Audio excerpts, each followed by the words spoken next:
Dah siap.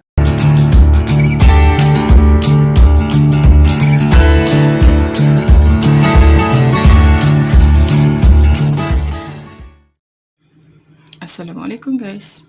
Hari ni kita nak masak lagi. Kita masak ayam buttermilk.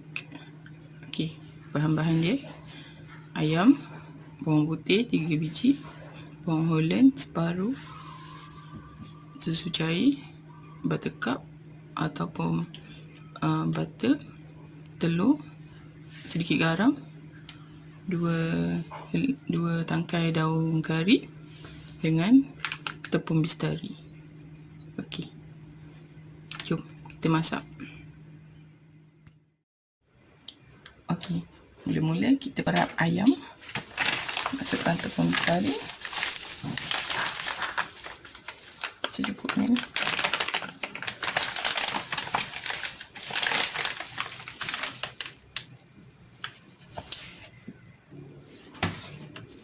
Sedikit garam,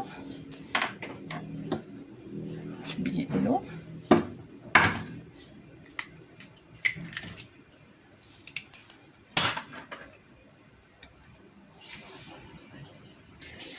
air secukupnya, gaul, kita gaul. Okey, ayamnya kita perap selama 1 jam. Okey. Okey, bawang putih kita iris halus-halus.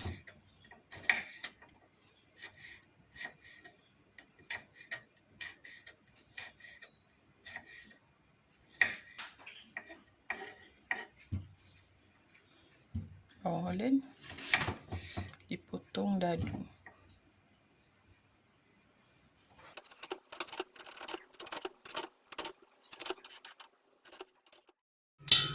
Okey, panaskan minyak untuk goreng ayam kita. Dah diperap tadi.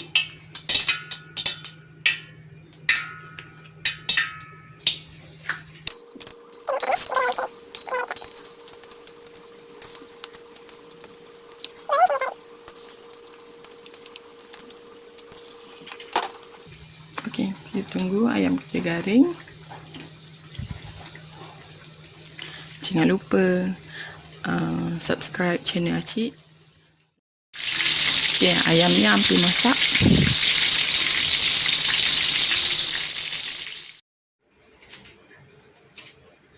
Okey, kita panaskan kuali. Kita masukkan buttercup tadi.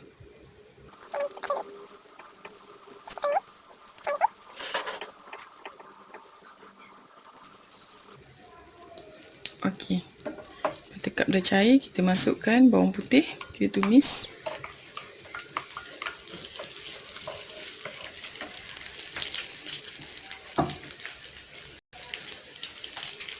Masukkan daun kari.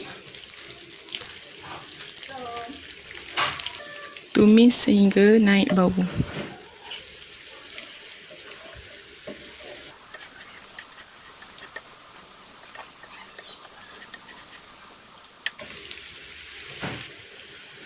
Okey, dah naik bau, kita masukkan susu cair.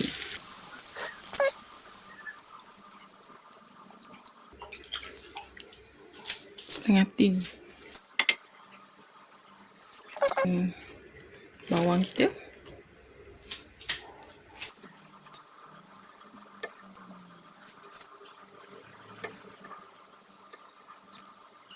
Masukkan ayam.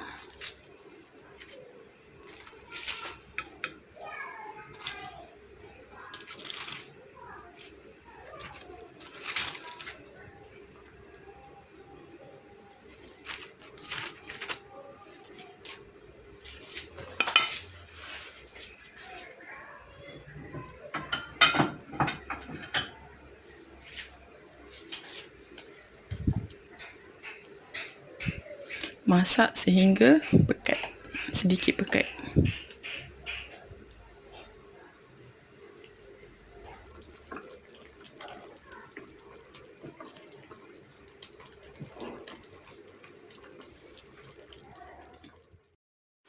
Okay guys, dia dah pekat. Dah siap. Ayam buttermilk is done. Terima kasih guys. Jom kita makan.